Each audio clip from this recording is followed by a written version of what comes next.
or I, or whoever you're speaking to, any lender, and trying to get in on these amazing interest rates, we cannot start your refinance at that point. You have to have made, one, you have to no longer be in your deferment and or forbearance, and you have to have made your most recent 3 consecutive payments. Right. On time. Yeah.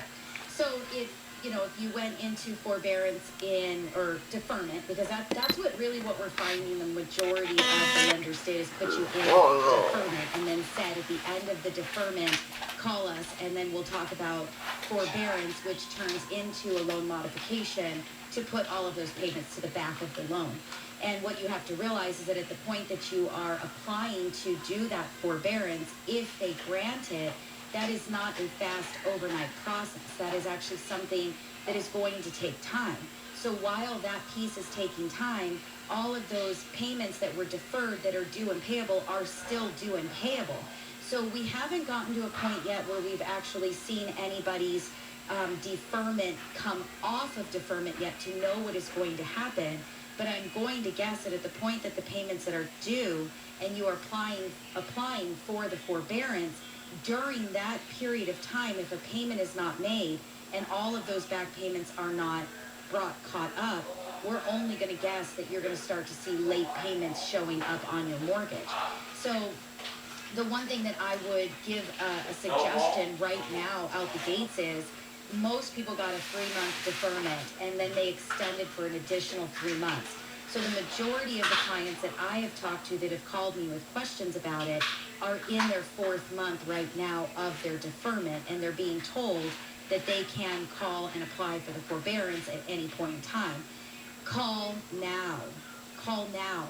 If your deferment goes for 6 months and you've got 2 months left, call now and try to get that piece started, because maybe, hopefully, you can get that forbearance approved and that loan modification completed before that deferment is over and before all of that money is due and before anything negative shows up on a credit report. So we don't necessarily know that that is what we are going to see. We don't know that that is what is going to happen. All we can do is try to read between the lines with the information that we're receiving and try to understand what we foresee is going to happen. And that would be my crystal ball. If you were asking Mortgage Mom, what do you think is going to happen? That would be my crystal ball. The majority of people are going to ride out that deferment for the full 6 months. They're going to see that they owe, now we're talking about 2 times 7, $14,000. And they're going to call and say, I need to get this forbearance done. And they're going to have them go through an application process.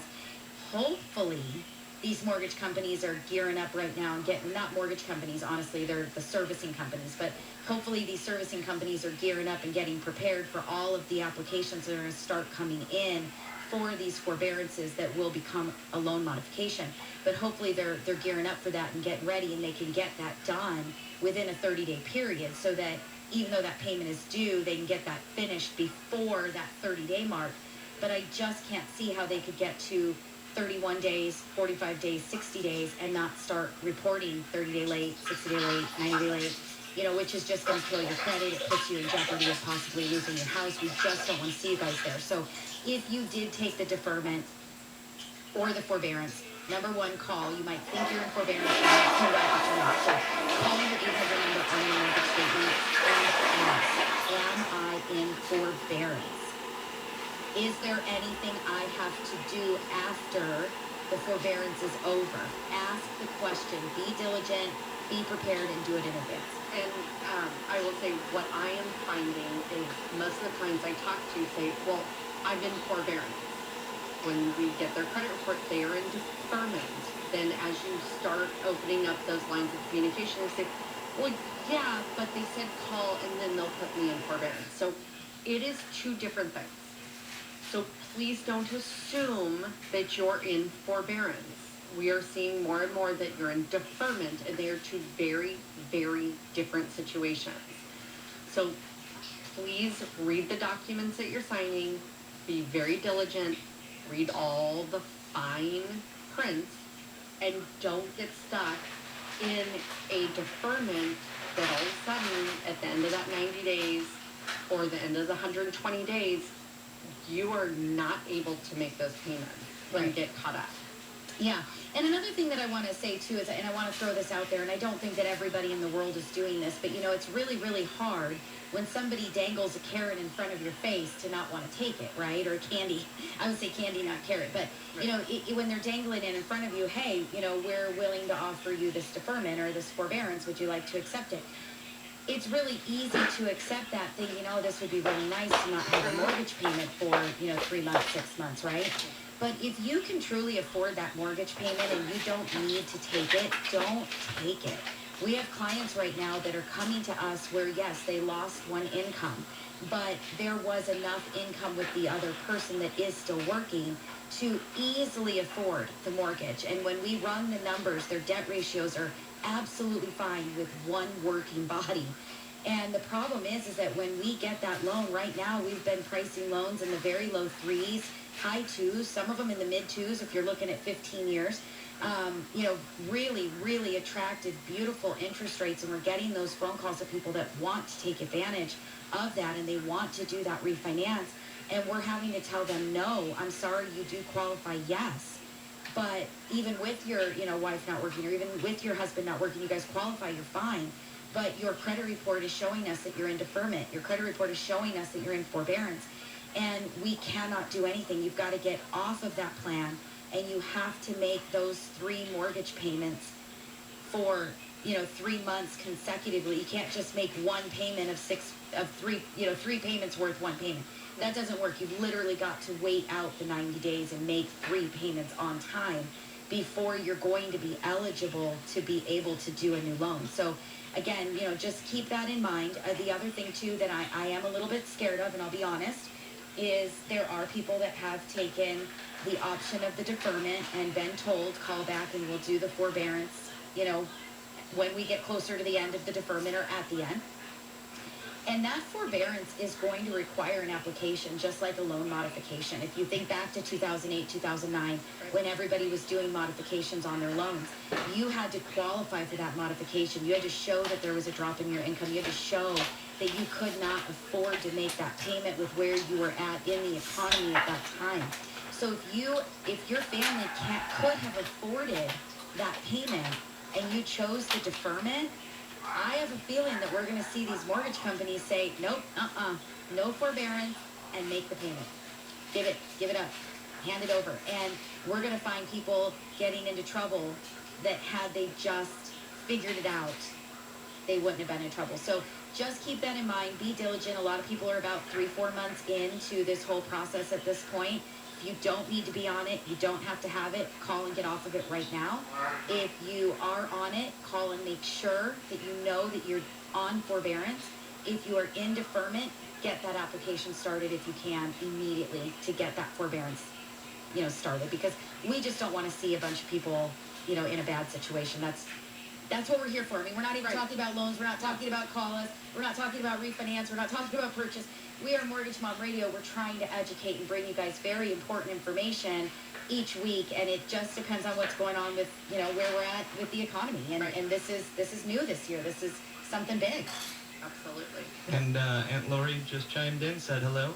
Well, hello, Aunt Lori. Thank you so much for watching. Again, I love it that my family gets on. And all you guys out there listening, remember, you guys want to ask us a question, you want to hear the answer live. We are doing this live at 5 on Wednesdays on YouTube, Facebook, and Twitch. So you guys just got to find us. Go to Mortgage Mom Radio on YouTube, subscribe to the channel, turn on your notification buttons. You'll know when we go live.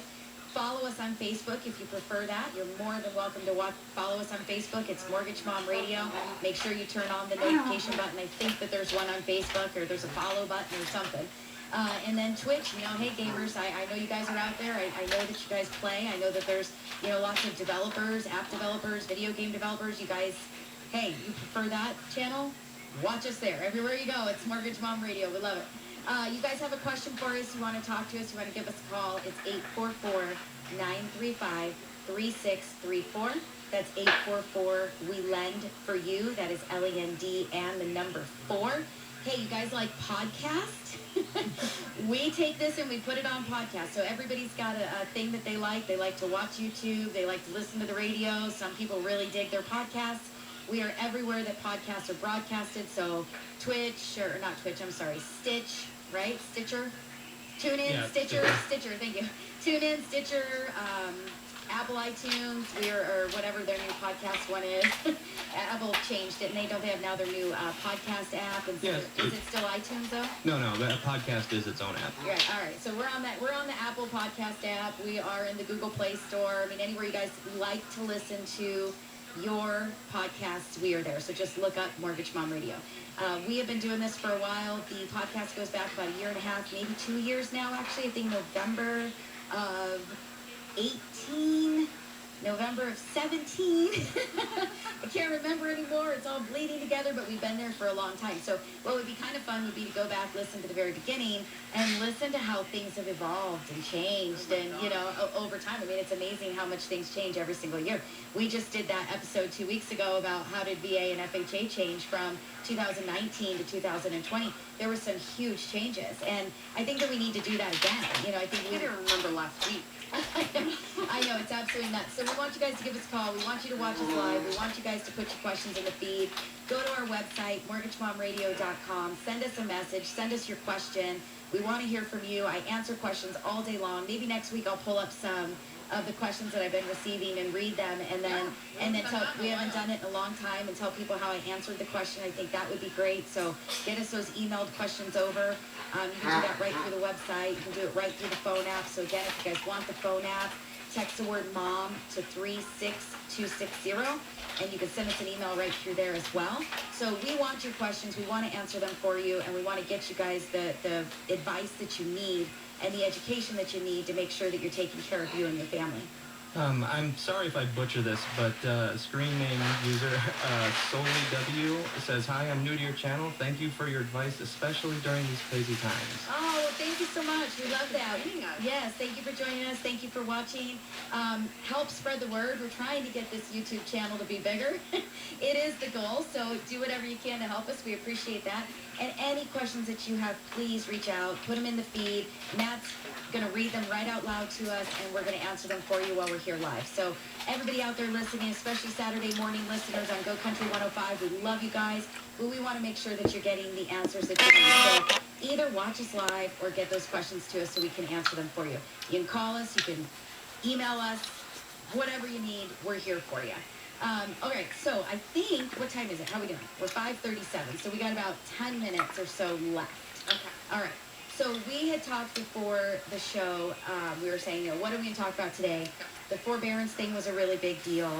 I want to go into self-employed income a little bit because we've had quite a bit of that this week as well. And self-employed income, what I want everybody to understand is when you guys send me your tax returns, that's not enough. Okay? It's not enough. What? Not enough. So self-employed income has changed, especially with COVID, and that's